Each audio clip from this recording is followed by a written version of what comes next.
Thanks for stopping in at Down the Road Show. I'm so glad you're all here watching us on our video podcast. And for those of you that are now listening, our audio podcast is available all over the place. Thank you for listening. Go back and listen to the old shows, subscribe for new shows, and share your favorite podcasts with your friends. So, continuing on the lockdown and Corona quarantine, we are bringing in our next guest, Mychael. How are you doing today, sir? Oh man, I am trying to get through this quarantine. I'm learning, trying to keep the focus off have to staying in the house and being depressed and sad. So I'm trying new things, like learning Spanish, while I'm in here and stuff like that. Oh, dear God, you're learning Spanish. How's that going? Because I took Spanish 2 years in a row in high school, and let me tell you what, I got a D. I didn't fail, but I got a D both years in a row. It was just like, okay, not for me. After 20 years of working in the restaurants, every cook, I love my cooks. I love everyone I've worked with out there in all the restaurants, always trying to teach me Spanish from wherever they were from, Colombia, Mexico, Brazil.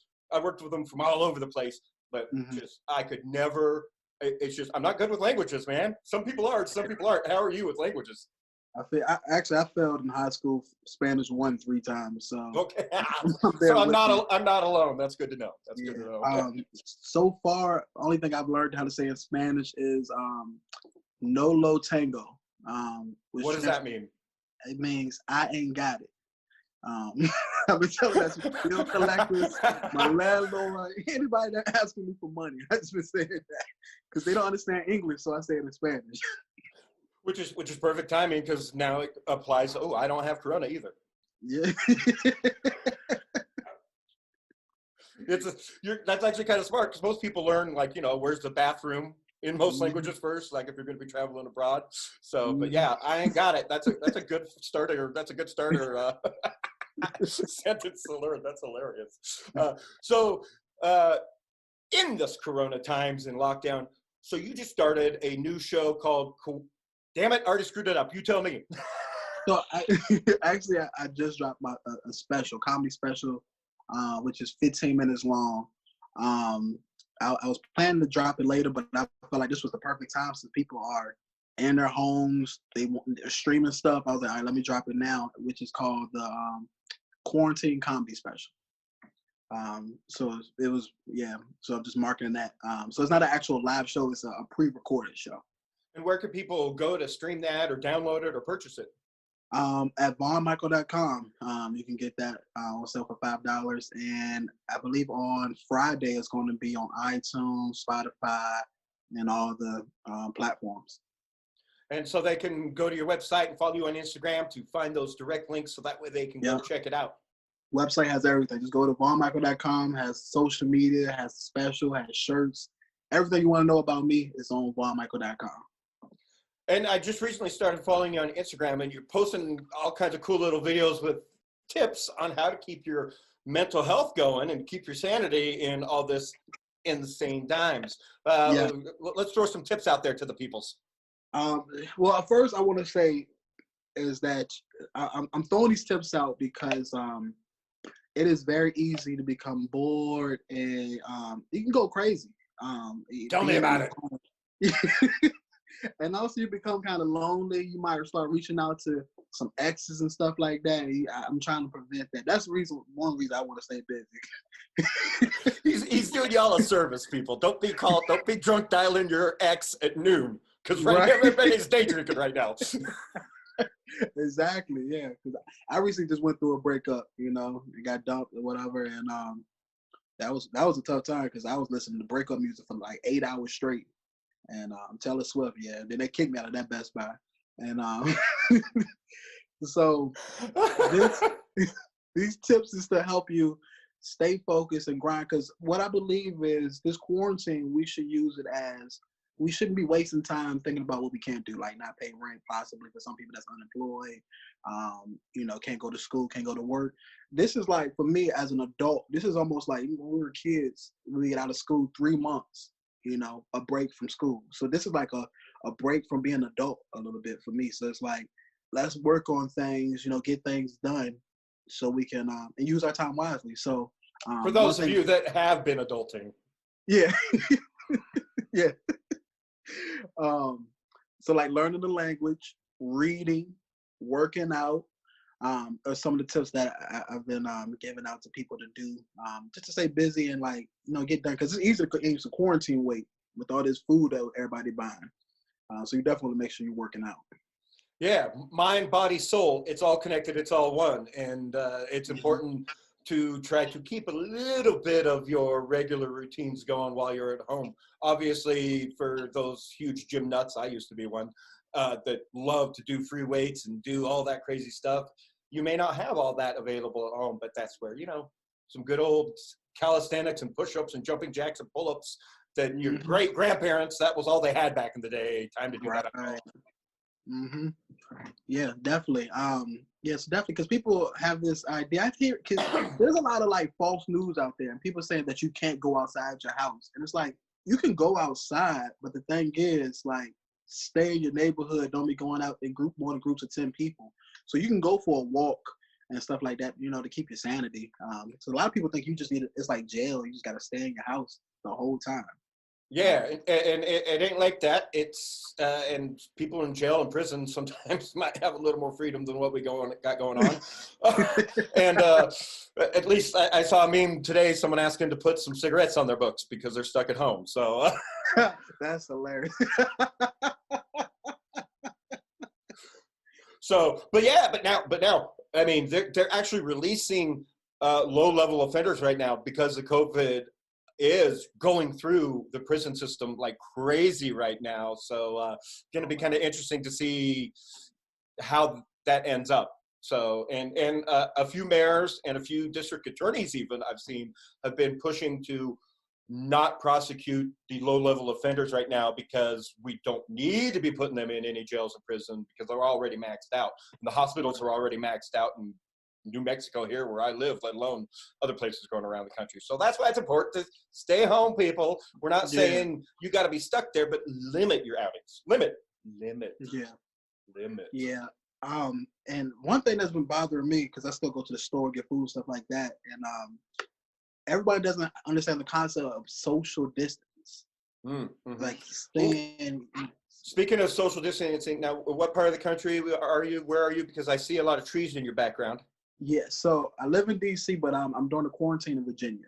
Okay, and that's two different atmospheres of social distancing, according to because I'm in New Mexico right now, but I just moved here last year from California, so I understand the huge amount of people in tiny spaces. It's harder to social distance yourself when you have that amount of population around you compared to smaller populations. Right. Yeah, so that's something everyone needs to take into consideration. Your local area. Listen to your local government, people. Yeah, and I think that a lot of people not taking this seriously. They think it's just a hoax, but like it can't be a hoax. If they cancel the NBA, like that's how you know how serious. If they cancel the NBA in school, that this is a serious issue. So people really need to be taking the precautions to make sure we don't catch this virus. Yeah, look, in the year Kobe died, there's no way they are canceling a season of LeBron James. Yeah, it's serious. Yes. So all you flat earthers out there and hoaxer people will have fun together because like that's proof positive to me as an NBA fan. Let me ask you this. Did you think that when you first heard about the coronavirus, when did you first hear about it, and did you think it was fake?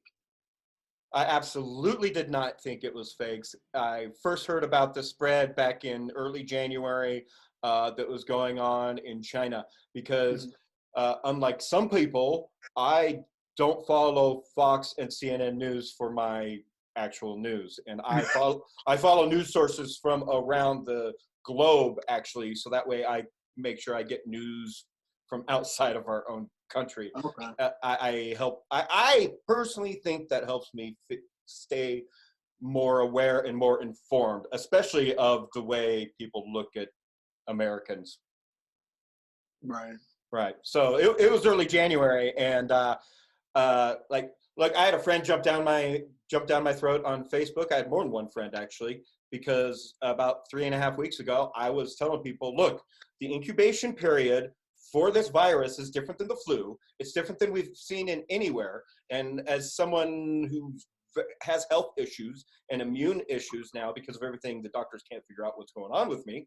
I pay attention to this kind of crap more than I ever did like 5 years ago. I've always been healthy and never worried about that kind of stuff. So now it's something I have to worry about. And with an incubation period that they don't know, where most viruses, most colds and flus and things that SARS, all that stuff, 3-day max, like for an incubation period. We're talking about 5 to 2 weeks. That is such a wide range of question marks for how long it takes for symptoms to show.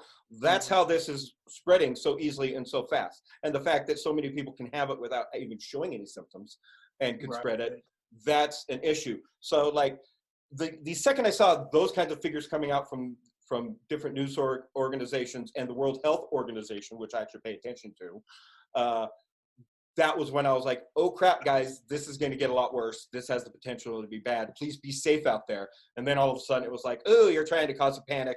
You're putting out false facts when this was still in the Trump announcing this is a hoax period. Yeah. Which doesn't do our country. Yeah, that doesn't do our country any justice, or the world for that matter, because everybody's watching how we're handling this. Right. So, but yeah, and I was being accused of trying to shut down the economy and taking money out of people's pockets, especially because of my convention and Comic-Con reach that I've developed over the last 10 years. And it's like, no, that was not my point at all, or where I was trying to go with it. It had nothing to do with fear or any of that, because like, plain and simple, I don't know if you do a lot of conventions or a lot of Comic-Cons. I've been doing them around the country, and it's called the con crud. The nerds have their own term for it. Everyone's afraid of getting the con crud after the convention. It's just a little worse and a little sicker than you'd normally get the normally cold or flu season.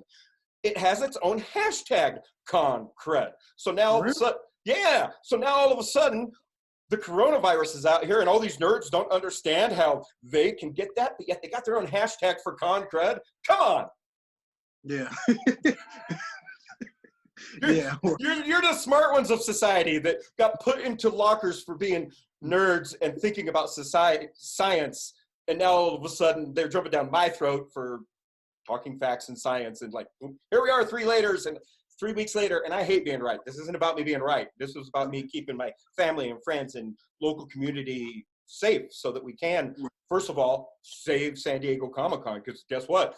I've gone 10 years in a row, and this will be the first year I missed because it's probably going to be canceled because of the coronavirus. And could this have possibly been stopped from being canceled? Can it still? Yes. But has everyone social distanced and self-isolated? No. And until everybody does, the count hasn't started. Yeah. Right? Yeah, that's very true. I first want to start off, I do have to admit, I am one of the people who thought this was a hoax at first. And the reason is, I tell you, I saw posts about it. Like, all my friends that were posting about it, like on Facebook and stuff like that, were my friends who are always in conspiracy theories. And I was just like, oh, this is one of those. And I have a healthy distrust of our government. Please continue. And it's like each week it just kept like, you kept hearing it more, and then I'm a touring comedian, so it didn't hit me till March. I had not last weekend, but the weekend before, I was on tour in South Carolina, and literally had a show on Saturday. On Sunday, I got pretty much emails from every show I had in the next 2 months canceled. Yeah, and it was like, whoa. Yeah, it was just like, that's reality falling, sinking in fast. Right. So this thing got to hit me kind of fast. It's like, wow, I wish I paid more attention now and was more informed about this. And then, the last few months. But yeah, it's here, definitely. Yeah, and it's here, and that's why we're working together to stay safe. Like, who are you staying home for? Like, you got family, grandmas, and whatnot. You try to keep safe, right? Yeah. I'm with my family. We are quarantined. We're in the house staying, and trying to keep away from people. Exactly. So, like, all right, I don't want to be that guy because I'm not like, I get this all the time as a former musician, the whole dance monkey dance bullshit. But you want to drop some material on us? Drop some material. Sure. Why not? I can give y'all some. What am I about to say? Well, I do want to let people know I did recently quit smoking weed. You know, because one thing I felt, yeah. This interview's fucking over. I mean, because I feel like weed makes other people psychic. Like, you know, I was in a drive-through Taco Bell. My friend Quan called, and I picked up. And he was like, "Yo, you at Taco Bell?" And I was like, "Bro, how did you know that?" And he was like, "Fool, I'm sitting in the back seat." And I was like, "Wait, what?" I was like, "Why you not in the front seat with me?" He was like, "Man, this weed got me paranoid." He's like, "Matter of fact, toss me one of them chalupas." Yeah, like before I did quit, by accident, I took a weed edible. And one thing you never want to do is take a weed edible by accident. Yeah, because I had picked up some gummies. I picked up one, I ate it. I didn't realize it was an edible, right? So I was on stage, bro. Oh, no. Yeah, with my shirt off. Rubbing my nipples. Singing Who Let the Dogs Out. Yeah, then they banned me from that church. Pastor's service will never be the same. Now, the real reason I quit smoking weed is because I found out I got diabetes. You know, Ooh. you can't smoke weed with diabetes. You know, you smoke weed. You know, you just want to eat anything, everything, whatever you see. True. And like, yeah, and like diabetes means you gotta watch your diet because it means you can't eat anything that contains ingredients. You know, anything that tastes good. That's what you're saying, basically, right? I don't have diabetes, but because of my arthritis and my pinched nerves, now all of a sudden I am dairy-free and gluten-free. And do you want to know what gluten and dairy goes in? All the good shit. Yeah. Anything that tastes good. So you shop at Whole Foods is what you're saying? Yeah, pretty much. It's horrible. I'm down to 2 stupid aisles. Yeah, it's real. When you gotta watch your diet, it's life changing. Oh man, yeah. But well, congratulations on quitting smoking weed, I guess. Yeah, I'm completely sober, bro. That's been the toughest thing during this quarantine. Is like, cause we all kind of stressed to a certain extent, kind of lonely, and that's why I'm focused on. I've been doing the coping with COVID to help people, cope during this time so they don't have to, lead to, drugs or alcohol. Promote I guess a healthier way. Yeah, healthy mind, healthy body, healthy spirit, and I'm a big believer in positivity breeds positivity. So your thoughts, it all starts there. Your thoughts form your words, which form your actions, and your actions form your habits. Right. So you're out there trying to help people form good habits, and it's all about those endorphins too. And that's why it's important to find good comedy that's going to make you laugh. Because I know I've been going through Netflix and being like, all right, which comedy specials have I not watched yet? Yeah. A good one I like is Dion Cole. Okay, first of all, okay. Dion Cole. How many times do I got to beg you on Instagram to come on my show? I fucking love you so much. Okay, his comedy special is hilarious, but his comedic timing on Blackish? Yeah. Oh, God. Every time the camera goes to him, I'm just like, what's he going to do? Yeah. He has a character. Like, he's had that character for a while, even back on Conan. Oh, okay. I didn't know that. Yeah, like Dion Cole, he's a monster. He's I'm a huge fan of him. But that's a great special, I would say, to check out if you got nothing. The Dave Chappelle specials. Okay, I was gonna ask you about that next. He got a lot of shit for it, but like, calm down, people. You're either a Dave Chappelle fan and you expected that, or you weren't, and you don't understand the point of comedy sometimes. Yeah. Yeah. I'm glad he did that too. Yeah, well, look, man, you look at comedy throughout the years, and it's always been groundbreaking. It's always been in your face, and it's supposed to show you the times we live in through the 50s, 60s, 70s, 80s, 90s, all the way up to today. It is probably more socially aware than any kind of entertainment form out there. Right. Very true. Very So, true. so how do you, I don't know, when you're out there on stage, especially in what, I hate this term, and I never use this term, and this term drives me crazy with the whole cancel culture out there. Look, some people deserve not to work and deserve to be canceled. Mm-hmm. It's not that it's the new culture. It's this, that we're not putting up with that bullshit anymore. But Yeah. in a trying to keep everybody safe and not trigger society that we have now, how does that affect you writing your jokes on stage? It really doesn't. Because Good. well, one thing, my base is in Washington D.C. and I call that the capital of cancel culture. D.C., New York, and L.A. Those major cities are like where you'll see really the cancel culture. But me, I still do my comedy.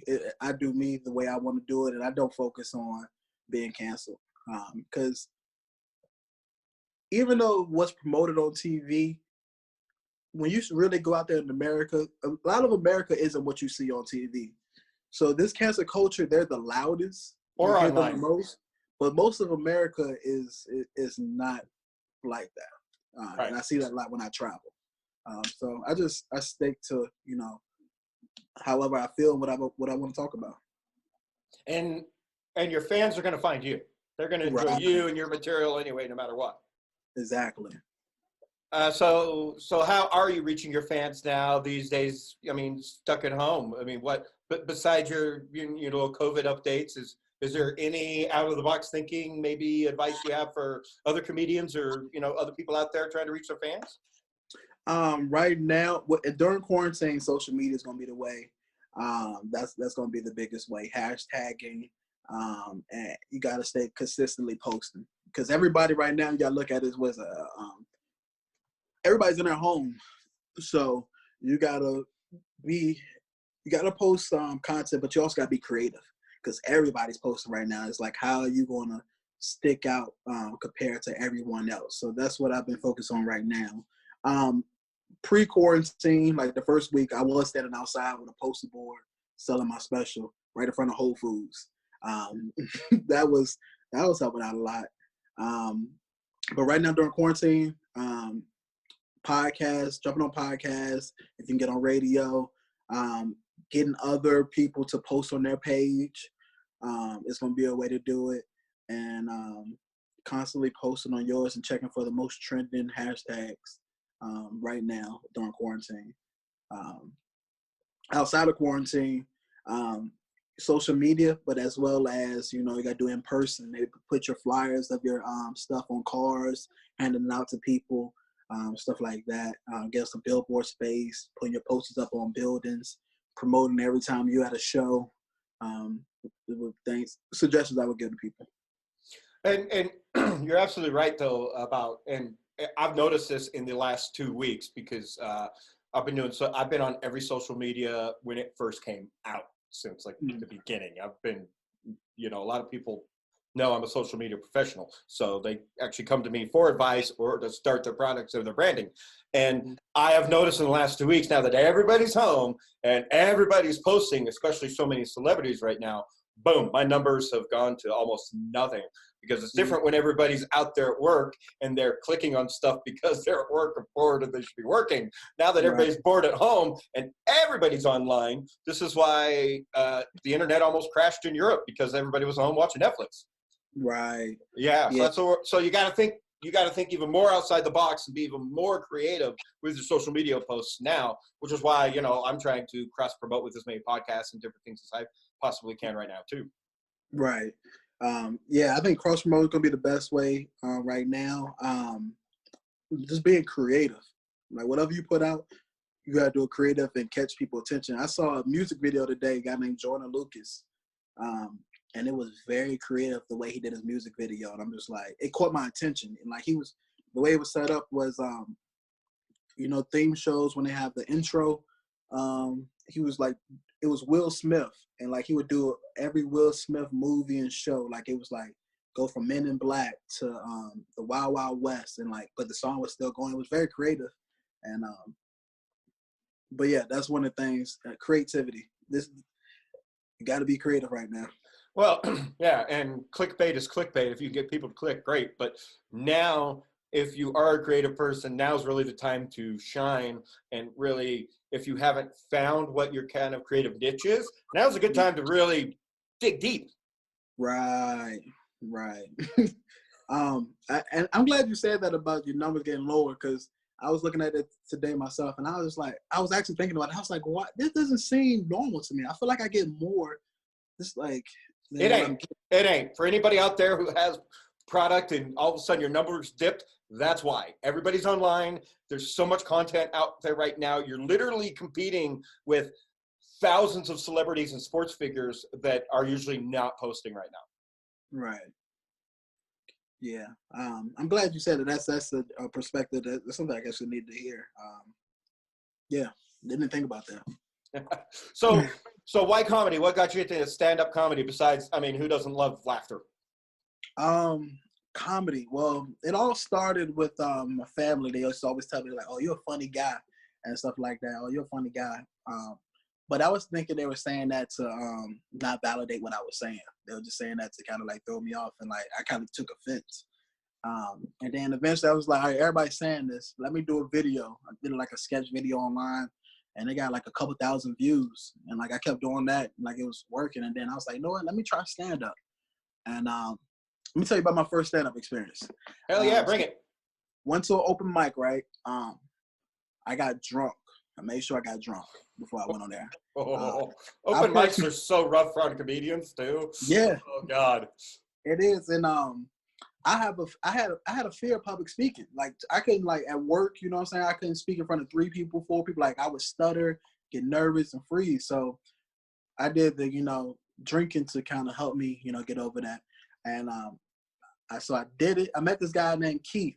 He was a comedian. We were talking beforehand. I went up on stage. I told my jokes. Did 5 minutes. I got off stage and I went up to Keith, and Keith said this to me. He said, "Hey man, it's gonna be okay. Don't give up. Just keep writing and keep getting on stage, and it's gonna be all right." And I couldn't understand why he was. I was like, "Bro, why are you telling me this?" And he was like, "It's gonna be okay." I went home, went to sleep, and I woke up and I realized that I had bombed so bad the night before. Like I had a delayed reaction, but I didn't realize that the next day how bad I did. And, you were in stage shock. Yeah. But it didn't hit me till the next day, bro. Like that's how bad it was. And I remember calling my mom. I was like, "Mom, I don't think I'm ever gonna do this again. I was so terrible." And she's like, "Keep going and keep trying. You'll get better. It's not gonna happen overnight." And I listened to her, and then I just kept doing it. And then like eventually, I just started seeing growth. Anybody that wants to be a comedian, I let you know, like you might have dreams of being, the greatest. You know what I'm saying? A Chris Rock or Chappelle. Or one of the top guys like Joe Rogan, but it takes time. It's not gonna happen overnight. It's not gonna happen within the first year probably. It's one of them things you just got to keep working at. Even if you suck at first, you will get good if you stay at it. Yeah, no, absolutely. And so, like, what comedians do you draw off of? Like, do you draw off of any of them style-wise or joke-telling-wise? Are you a situational joke, like Seinfeld bullshit, or? Nah, I like Seinfeld, but for me, a little bit of Hannibal Buress, but not a lot, because I feel like a lot of people are influenced by him, so I try to stay away from him. Deion Cole, Chappelle, Deion Cole with the absurdity, Chappelle with kind of some of the pacing, Earthquake with some of the type of humor, and Ellen DeGeneres with her style. I'm a fan of Ellen DeGeneres and like how she, the way she delivers her punchlines. So she's your second white girl. Yeah. Because I've been meaning to bring that up. I've been waiting. So, are you an actual Swiftie? Yeah, I'm a fan. I'm a fan, man. Well, I told you I went through a breakup. After that, I've been on Taylor Swift. Yeah, because I saw that all over your Instagram, and it's just like, look, I've been a proud Swiftie out in the public since her second album. Like, I'm not gonna lie, for some reason Taylor Swift speaks to the little teenage girl in me. I don't get it, but she does. She makes great breakup music, man. I'm trying to go on tour with Taylor Swift, man. I'm telling you, like, I think it'll be a great tour. She, yeah, Taylor's dope, man. I actually have some friends, some white girls who like they want me to come out to next time she come to DC for tour, concert, and I'm gonna do it. But I think I need to wear like a shirt that says "I'm not security," because I think everybody gonna think that the black guy with dreadlocks is security.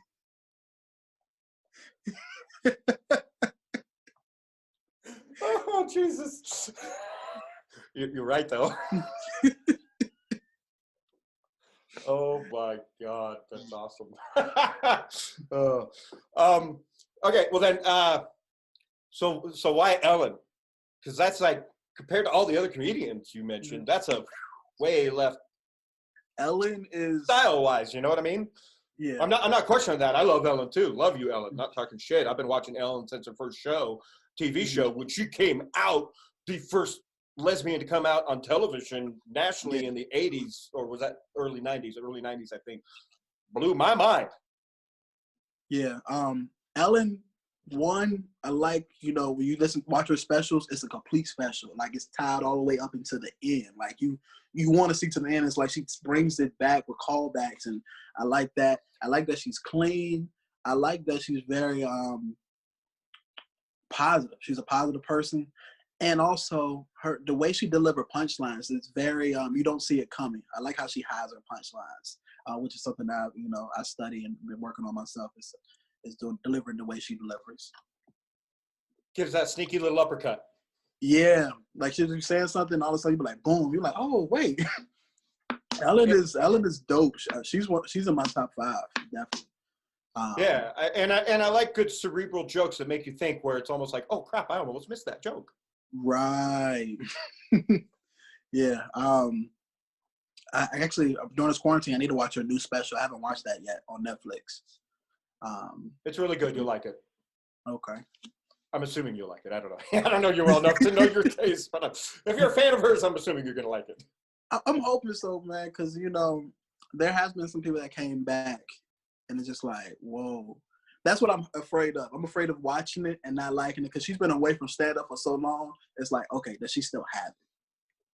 Yeah, her pacing is still there, and like you said, it's the callbacks, and that's one of the things I love about really good seasoned stand-up comedians is their callbacks, where they know when a joke works and it's gonna fit somewhere in a few more jokes in the middle, and then towards the end, and then all of a sudden there's that one really good callback that ends the show, and it's just like, oh damn, they bookended it. Where it started is where it ended, and I love that kind of thing. I don't have that kind of focus to bookend even the conversation on here. Yeah.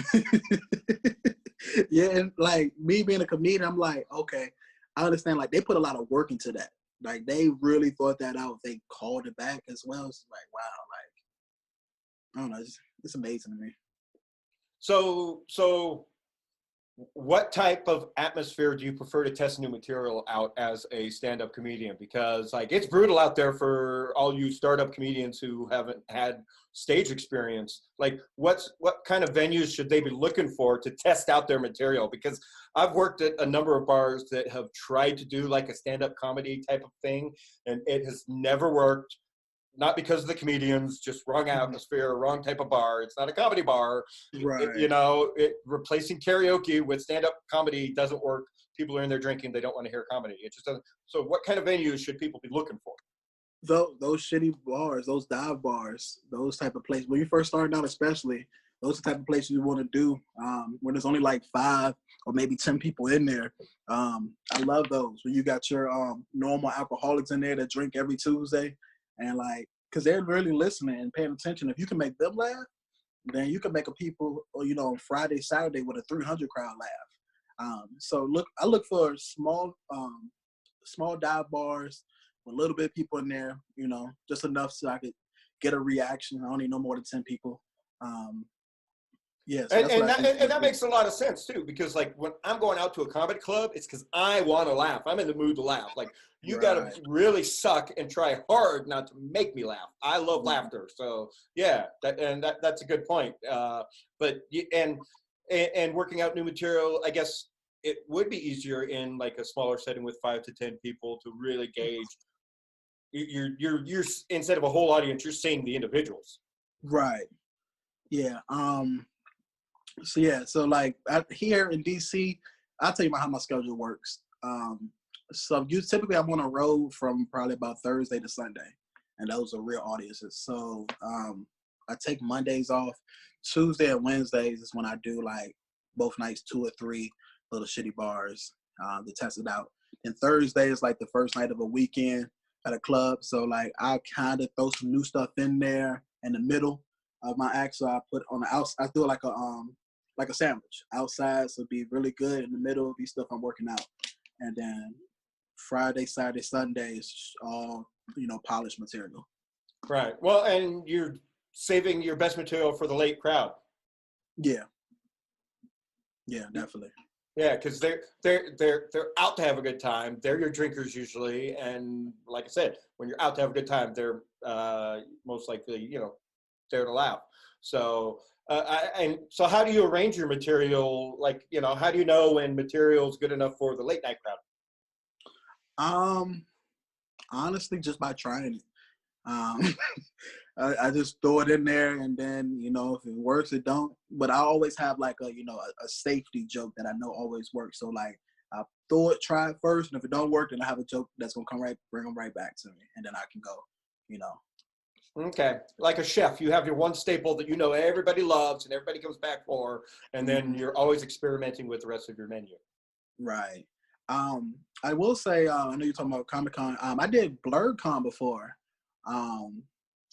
in Virginia last year, and I would have to say that was one of the best audiences that I ever had. Like they came out, like had a good time, were laughing.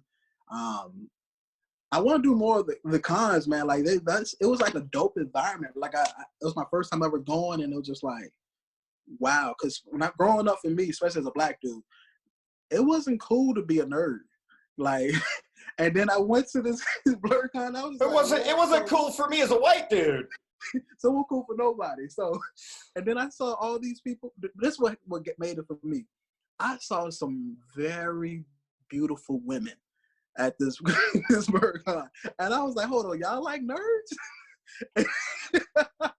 I felt like I could be myself finally in this environment. And you know what, okay, now you're preaching to the choir, because that cracks me up. Like my first Comic-Con, I still I ran into a couple playmates that had booths. This is the big one, San Diego Comic-Con. Like a couple NBA stars, football stars. Like the amount, I was just like, oh, this isn't just comic books. This isn't just like straight up nerds. Like this is all entertainment in general. Right. Like, yeah. So, and then that's the other funny thing. Like, because man, there's a lot of hot female nerds out there, and a lot of them want to be models and cosplay and want to be actresses and whatnot. But they're legit nerds that are gamers and have comic book collections. But like, you got all these, oh man, how do I say this nicely? All these guys out there who wouldn't stand a chance in real life, berating them online, calling them fake nerds. Like that's going to get them in the door in their DMs. Stop it, guys. It's stupid. This is why you don't get laid in real life either.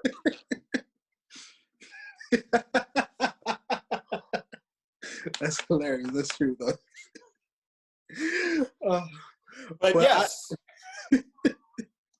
I love that world though, man. Like I really want to become more a part of it. After that experience, I was blown away. I was kind of mad that I didn't really get to. I had shows that weekend, and it was just like, man, I really wish I could have stayed longer. But yeah, that was a dope experience. It's an experience, and that's what I tell people all the time. And until I was dragged and kicking to my first Comic-Con in 2008. I literally have the badge hanging up there behind me.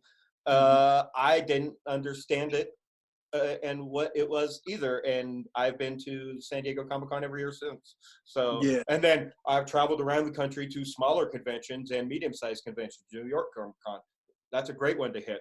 Hit up New York. C2E2 in Chicago. They put on one of my favorite conventions in the country. So there's lots of good options out there. And quite frankly, when I was getting started in this 10 years ago, they were just barely, that's when they were barely looking at nerd stand-up comics and nerd kind of bands doing cover tunes and original music as nighttime entertainment. Now it's at the point where there are full-on after parties at night after some of these conventions. And in fact, my buddy Bernie Bregman runs a after night con party for nerds that he does for WonderCon and LA Comic Con and San Diego Comic Con now. And so, yeah, it's big business. So there is more opportunities out there once we get through this lockdown. Right. And the con season opens back up after summer, probably. That might be a good route for you because nerd fans are good, loyal fans. Yeah, yeah. And it was just a good time. Like, I connected because it was like, we all felt, oh, that was weird, man. Like, at regular comedy shows, like, sometimes I have a hard time connecting with people, like, after shows. But at the con, it was just like, it was like I could relate to everybody. It was just like a good time. We were talking, like, shared experiences. It was, yeah, I love it. And it's easy to get nerds to really, all you got to do is find the one subject they like. If they have more than one subject, you're good to go. But if you can find the one subject a nerd likes, you've got a conversation for days. But that's the other cool thing that doing more conventions for you could do, because not only could you be entertainment guest, you could get yourself a booth there for the weekend. So now you're down there on the floor all weekend, meeting the fans and creating new fans before you even perform, like on Saturday night. Right. I didn't think about that. Okay. Yeah. Yeah, I'm gonna have to look into that. But I got time. I got this quarantine time. Let me. This is what I do, brother. Put this on my vision board. Yeah, exactly. So if you're a Comic-Con out there and you're looking for new guests when the season starts back up this fall, hit up Von Mychael. He's funny. He's great guy, and I've been enjoying this conversation with him. But where can they find all your stuff? Remind them again on social media. Just go to my website, vonmychael.com, and it has everything. Because I'm Von Mychael on Instagram, Twitter, Facebook, Pornhub, anything that you want to see me on. I'm on there. Okay, that would caught me off guard. But yeah, I'm Von Mychael on everything. Wow. And so what are you doing for your mental health these days? Because I know for myself, I take CBD to help with my mental health. And thank God for enpstore.com for sending me this. Thank you for being our sponsors. CBD. Never done that before. I'm drinking chamomile tea. I've been drinking a lot of herbal tea. And, yeah. Staying healthy, staying holistic. Because like you said, you quit doing all the other stuff. So yeah. So you come up with new vices and new ways to relax. Chamomile tea, that's always a good suggestion for sure. Yeah. Yeah. Okay, so let's get down to the end of this, baby. I like to ask, when my brain's working currently, and I remember, I like to ask my guests these set of questions. So here we go. All right. Who's your favorite superhero? Black Lightning. Black Lightning's awesome. You don't even need to explain to me, but go ahead and expand on why. Look, I just finished watching this morning the Netflix series Black Lightning. I like Black Lightning. I like it mostly because of the Netflix series. It's a very positive show. Wait a minute. So you're not current on CW right now then? You're watching it on Netflix. You're on that last season then? Yeah. I like to be in control of my my television shows. And so I watch it, once it gets to the streaming service. I like it because the show itself is kind of corny. And I will admit that. However, it's a positive show. It's not negative. It always try to find solutions, and especially with the Black community, it teaches you positive things and how to handle things, and always make the best out of situations. Yeah, it definitely does put a positive spin, and I really like the show too. Uh, Except for the last 2 seasons, I wanted to strangle his youngest daughter. I'm not gonna lie. You're not caught up on the current. She pissing me off. She's gonna piss you off even worse when you get current on this season. Trust me. Like, oh man. Like I'm not gonna lie. I almost stopped watching the show all because of the writing for her character. Like, I know she's just the actress. She's doing her job. But I just wanted to strangle her. Like, I don't know. Maybe I'm 45 and I'm now reaching that age where like I've become that old fuddy duddy that I swore I would never become. You need patience with her. But it's the same thing with, like, I don't know if you watch Flash. I mean, Flash and Arrow, also on CW. Mm-hmm. Arrow, because for the last few seasons has been doing the same thing. They've had a very heavy, here's our kids storyline from the future, because guess what? That's going to be our spinoff, since Arrow is being, not canceled, but Stephen Amell walked away because after so many seasons, the man's been beat up and brutalized, and he's just tired and needs, as an actor, needs to move on to something else. So they knew it a few seasons ahead, and you could just feel it in the writing, just them stretching it out, just going, just like, please, fans, please follow our spinoff on these kids, even though our writing for it is really shitty. Right. Yeah, I hate when companies do that. I need to watch that. I want to watch Flash. I watched like the first season. I need to catch up on Flash. But yeah, and Flash is fun, and it's also one of those like really cheesy, really campy. But once you get past the first season, it really starts rolling through the second and third season. It starts getting better, type of a thing. So yeah, for sure. Which is one of the reasons I love it, is its cheesiness and its campiness. As well as Legends of Tomorrow, even more cheesy, more campy, and they know exactly what they are, and they're not scared of being that kind of show. So I like it when they kind of embrace that kind of a thing, and and Black Lightning kind of playing off the blaxploitation of the old days in its theme, I think really lends to its overall character. Now, your good guys are only as good as your bad guys are bad. Who's your favorite villain? Favorite villain? Probably going to be Tobias. Sticking with Black Lightning, okay. Yeah, I love this show, man. And I didn't realize how much I loved it until this weekend. Well, 2 days ago, because I was like, I couldn't stop watching it. And Tobias, to me, is just my favorite. He's funny. But he's a compelling character, and as an actor, even like the way he projects and emotes, like every time he's on screen, I'm waiting to hear what he's got to say. Yeah. For sure, yeah. Okay, so new fan. Hey, Black Lightning people and producers out there, why don't you start filming again? Get Mychael on. Obviously, he's a fan of the show. Make him a character. Love it. Okay, and last question. Who's your real life hero? Who inspires you? My real life hero, my dad, man. Why? My dad, I hated my dad for a while. I was mad at him. My dad was an alcoholic, like pretty much all of my childhood. And then he got clean on like my 21st birthday. Went to rehab, and like he's been clean ever since then. And like one of the things I told you, I'm sober now. Being on tour on the road and stuff like that, I was, smoking, drinking almost every day.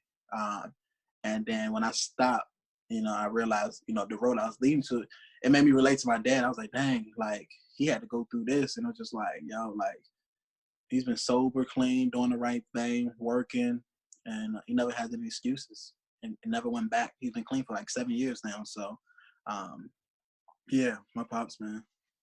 Yeah, and speaking of which, like, the road to forgiveness, that's a difficult road. And I have people in my life I need to forgive. And but something I talk about often is forgiving people isn't necessarily to forgive them for themselves, but as much as it is for ourselves. And holding on to that hate eats us away. Like, it does. It felt good to tell him, to finally talk to him, to tell him how I feel and stuff like that. I remember this one day I just called him right before, like I was like, yo, I'm about to get sober. and got that off my chest. It was like a weight lifted, and then yeah, it's been a dope relationship now, and just like I see things now. When you're a kid, you like Black Lightning, the girl, how she always complaining and stuff like that. I see myself in her a little bit. Like, dang, I was kind of bratty and didn't see things your parents doing. And then as you get older, you be like, damn, like now I understand why they were doing this.